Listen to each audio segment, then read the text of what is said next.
So I got to go on, it was actually my second work trip, was to Chicago to the Analytic Transformation Conference. Well, baby, don't you want to go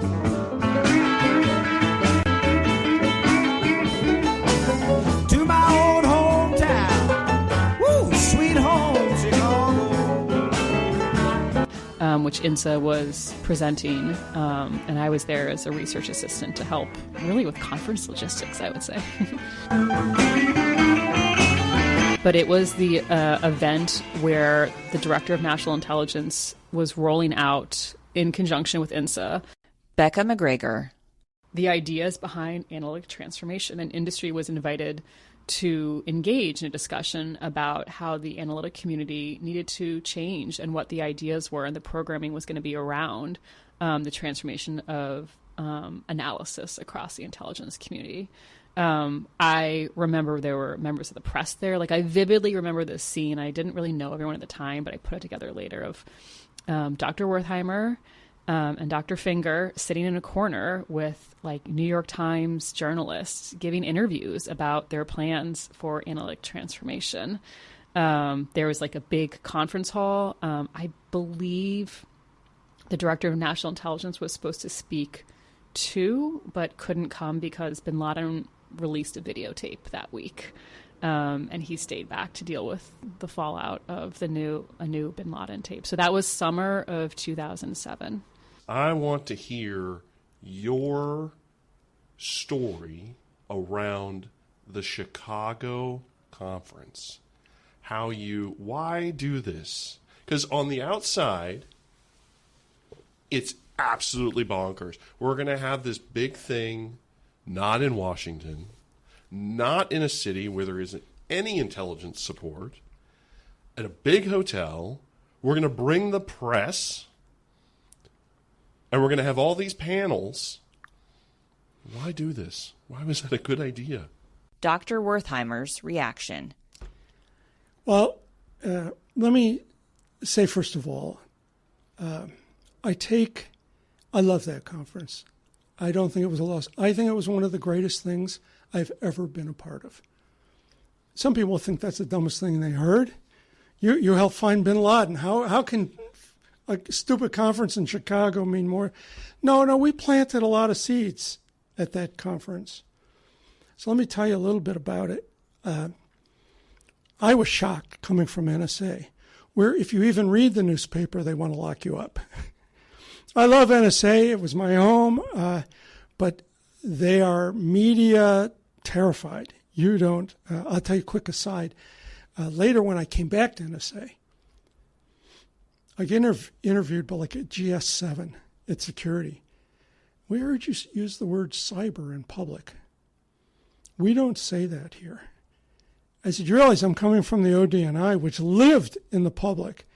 He said, Dr. Wertheimer, are you saying you won't say that again, or you're ignoring me? I said, I'll never say the word cyber in public again. Okay, we can move on. That's how paranoid they were. But at ODNI, I was shocked at the extent to which they wanted us in the public domain. They were defending its very existence. To be on CNN, to be interviewed for all sorts of things was totally foreign to me. So I said, well, this was a movement of open source. This was sell what we're trying to do to the world, that 9/11 was being addressed. We're going to think a new way. And the first thing I did, I don't know if you remember, prior to Chicago, was we rented a movie theater out. And we invited everyone out to a big movie theater and said, here's what we're thinking. What are you thinking? And I wanted it unclassified so they couldn't do, you're going to get someone's throat cut. And I wanted people to talk openly. What would you do differently? Would you bring in software? Would you bring in... Okay. That was a little bit of a peek into what I wanted to do. And then I worked with INSA, the Intelligence and National Security Alliance, and said, you need to put on a conference for me. And we talked about it and said, let's do it in the public domain. Let's have an open discussion about what went wrong in 9/11 and how we're thinking about retooling analysis in the IC.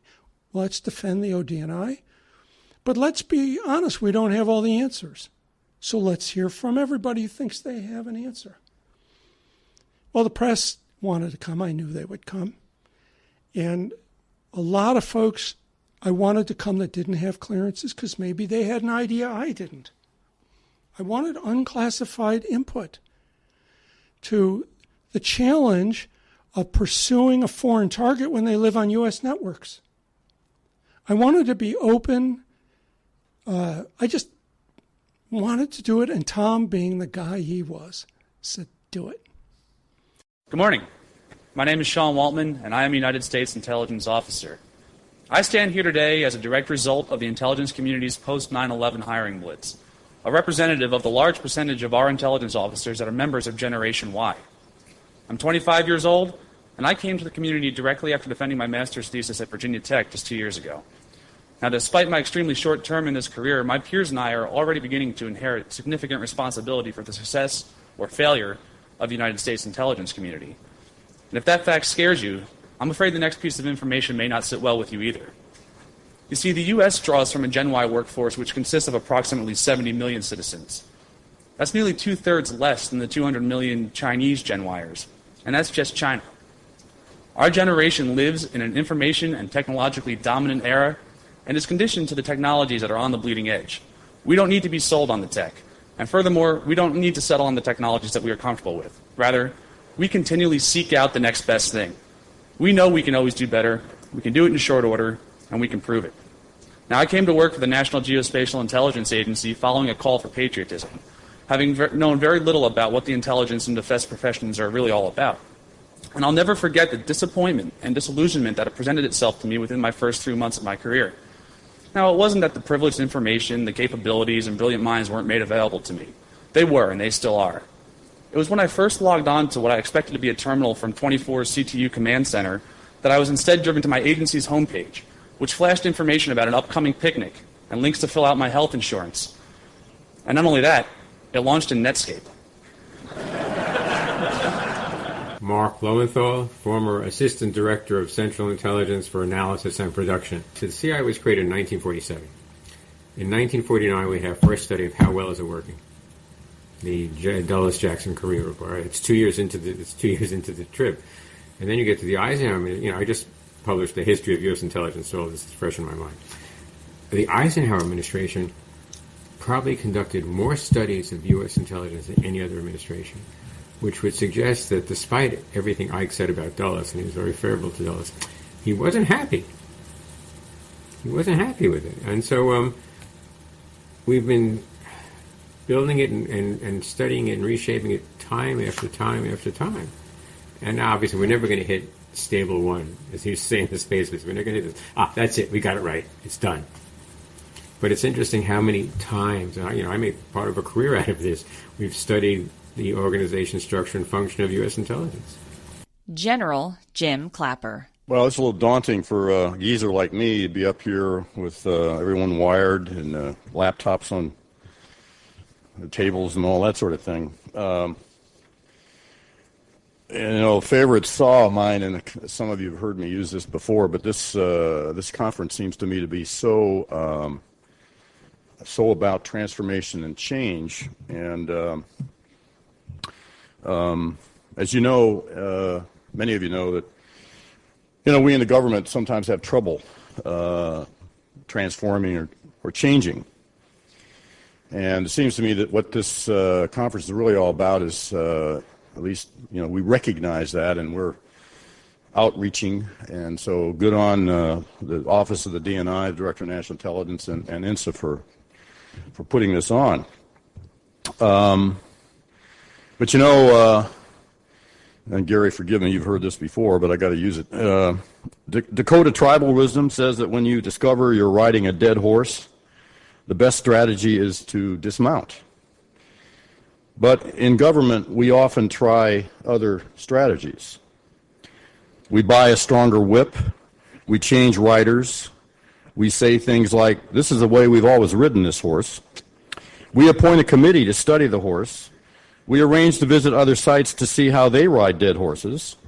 We increase the standards to ride dead horses. We appoint a tiger team to revive the dead horse. We create a training session to increase our riding ability. We compare the state of dead horses in today's environment. We change the requirements declaring this horse is not dead. We hire contractors to ride the dead horse. We harness several dead horses together for increased speed. We declare that no horse is too dead to beat. That actually is my favorite. It's kind of a Beltway classic. We provide additional funding to increase the horse's performance. We do a cost analysis study to see if contractors can ride it cheaper. We purchase a product to make dead horses run faster. We declare the horse is better, faster, and cheaper dead. We form a quality circle to find best practices for riding dead horses. We revisit the performance requirements for horses. We say this horse was procured with cost as an independent variable. And my favorite of all is we promote the dead horse to a supervisory position. Now we hear again from Michael Wertheimer. But the best part, in my view, I will tell you the highlight and the low light. The highlight for me was we had to cancel some briefing. Someone didn't come. So with an hour's notice, I had all the reporters who were there get up on the stage, put them on the spot. That was so good. How are we supposed to do our business if you're reporting it? Why are you always after leaks? And they were fabulous, and they held their own, but they got, since when do we ever get to grill them? It was so filled with innovation. On the front table, you and others were live. You guys were live, not broadcasting the video, but I think you were live chatting. It was so cool. Everyone got a chance to see what a modern conference looked like. We had fabulous speakers. I had such a good time, and I was not the highlight. Dr. Lowenthal again. Early on, I still had, at a certain level, and the intelligence community is a very small group of people. And so early on, I was hearing about the ideas and Tom Fingar was my successor, in effect. He was the deputy DNI for analysis. I was the ADCI for. Actually, Tom succeeded me in a number of jobs and always did them better than I did, which was interesting. I was a DAS and INR. He became a DAS and INR. I was on the NIC. He was on anyway. And Tom's a wonderful analyst. He's a terrific guy.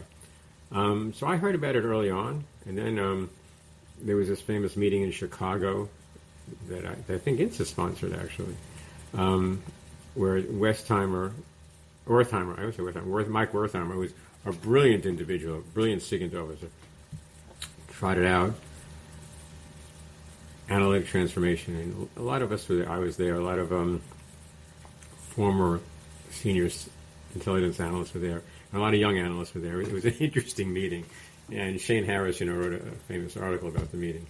And they laid out analytic transformation. And my problem then and my problem before and after was to what?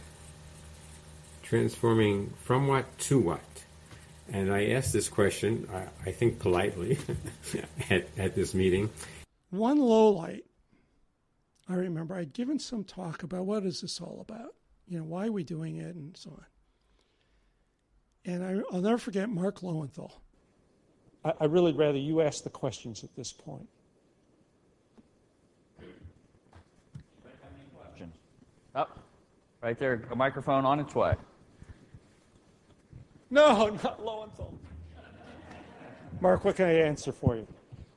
All right, I've sat here for 2 days and I've listened. Here's my question. You are urging this transformation for an end that I do not understand. I've listened to all the piece parts, and I've read the pamphlet, which I think is wonderful, by the way, in terms of explaining what you want to do. But I don't understand what's driving the transformation. This is going to be like a question in the form of, it's like a Bob Trinan kind of question, which Tim understands. There is a question at the end of it. Collaboration is not an end in itself, to my mind. You want to do this, I think, if I heard what you said and what Tom said, to make an analysis better. What does that mean? It means it would be faster, it would be more comprehensible, it would be more accurate more often. I don't think you have a way of knowing at the end of the day, like you said yesterday, when you get there. And I think, unfortunately, a lot of this is pandering to a bunch of commissions that had no understanding of what we do for a living or the nature of our work, and to a workforce. And I don't think that's a sufficient grounds for transformation. So I'm left here wondering, what's the end state for what reason? Okay. I suspect that no answer will be satisfactory because of the way the question was posed. I didn't mean that meanly. I mean, that's a hard question, and the way it's posed is why, and we always ask why. I've been here only 2 years since I came back into government from 2 years in industry. So in those 2 years, I went around and talked to analysts, and I've tried to figure out what are the hard problems. You know, we have this National Intelligence Priorities Framework. And well, of course, Mark knows. And I am struck by the fact that, for example, North Korea is considered a hard target. I'm not surprised. What surprises me is that North Korea has been a hard target ever since North has been an adjective that modifies Korea.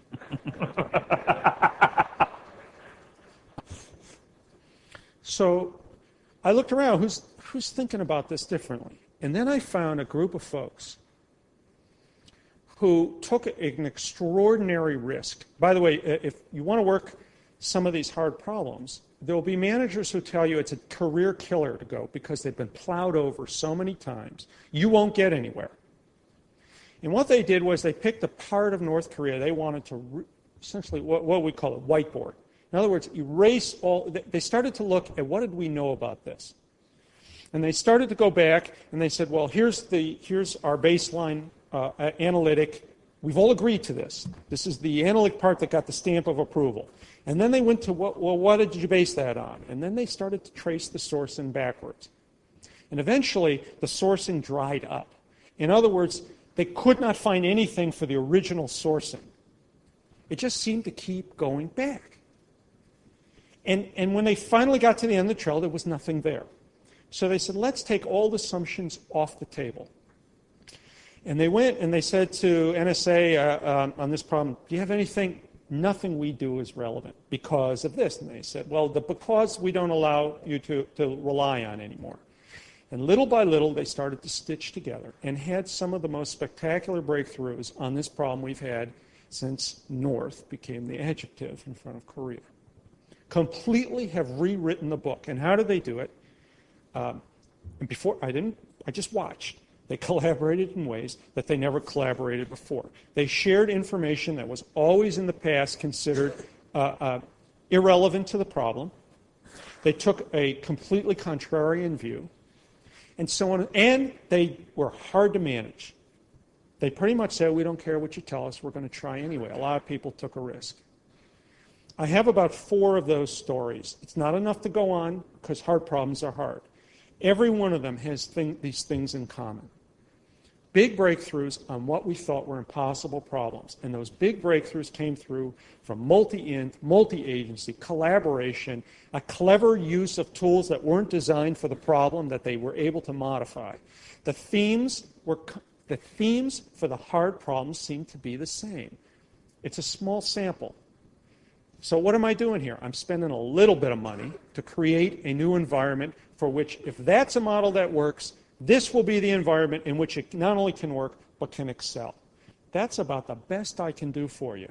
And I won't apologize for trying. I won't apologize because I'm not saying to the community, there is one analytic transformation. As I said at the beginning, this is about allowing many, many cultures to exist simultaneously and cooperatively. I don't have to change what's working. There are people who don't need to collaborate. There are those rocket scientists who just need to be left in the room to work hard on a problem. So be it. Let's let many cultures survive. What I don't like is the thought that transformation is changing something from the past to something new. Don't think of it that way. Transformation is creating an environment in which more things can happen than could happen in the past. It's liberating. Let's call it analytic liberation. And Mark, I'm sorry, that's the best I got.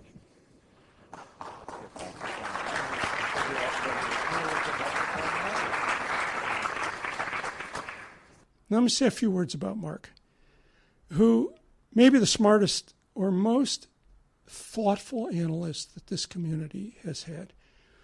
I greatly look up to him. I don't say that other than genuinely look up to him. Smart, broad historian, as well as a deep thinker.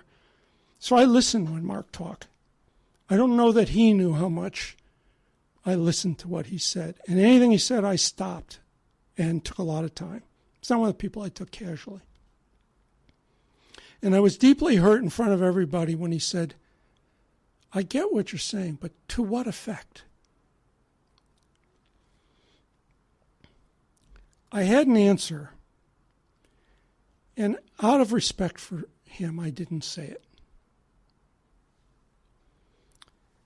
And I just hemmed and hawed and said, I just think we missed something big and we should try new things. If this fails, we'll walk away. It's not costing a lot of money. But let's try, because it's working outside of the Intel community. The world's communicating this way. It's the way we deliver news, the way it's all changing. And I think all those people out there collectively probably have enough sense that we should learn from them. That's what I said. And I left it at that. But I'll tell you now what I was thinking and what I was too timid to say because I respect Mark so much. When it comes to predicting the future, and we were in a state of change, whenever analysts are asked what's going to happen next month or 2 months, we fail miserably. And I can see that Mike was very upset with the question. And he said, I don't really have a good answer for that yet, which I found very disturbing. There's a lot of tension at that point in the meeting. Mike and I kissed and made up the next day in Chicago. And that was my problem. You're transforming it to what end?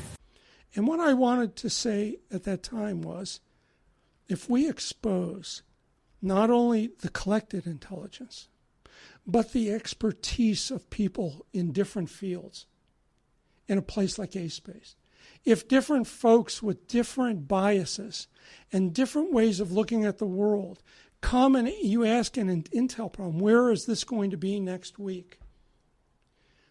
Or where do we think they'll be in a month? They'll do better. And they'll guide us. And experts should take that into consideration as they predict the future. Now we hear again from Sean Waltman. So if you want us to win this A-Space race, give the analysts at the lowest level the freedom to exploit these cutting-edge technologies and to install and to configure whatever tools they think will help us succeed in the rapid time frames that they're willing to work under without having to explain the need to do that to their managers. And sure, some missions may fail spectacularly on the launch pad, some just after takeoff. As Dr. Fingar has said numerous times, well, this may work, it may not. However, he has convinced us that we have to accept these risks with a greater goal in mind, because we want to make sure that the analysts from our next generation, Generation I, can look back at a time of transformation and point to a time in the very near future when we will have declared Tranquility Base here, the Eagle has landed. Now, ladies and gentlemen, I am honored to introduce the Deputy Director of National Intelligence for Analysis, Dr. Thomas Fingar.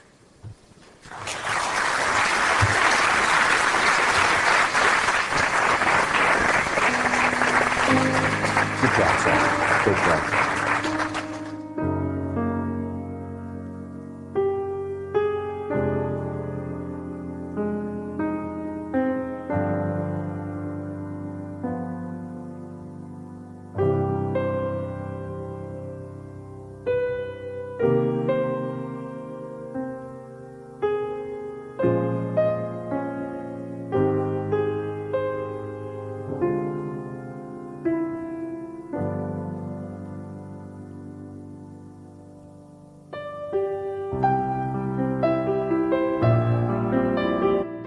You have been listening to the podcast series From Tragedy to Transformation, Intelligence Reform After 9/11, sponsored by the Unredacted Podcast.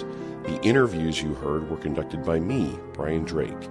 We would like to thank our many contributors to this series: Don Burke, Sean Dennehy, Margaret Dillard, Tom Fingar, Jeff Fowler, Nicole Gibson, Richard Immerman, John Keefe, Mark Lowenthal, Rebecca McGregor, Joan McIntyre, Carmen Medina, Louis Shepard, Teresa Smetzer, Mike Wertheimer, Sean Woltman, and Jesse Wilson.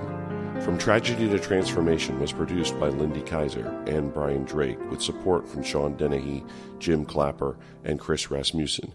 If you have any questions or comments about this series, please reach out to us at questions@unredactedpodcast.com. And thank you.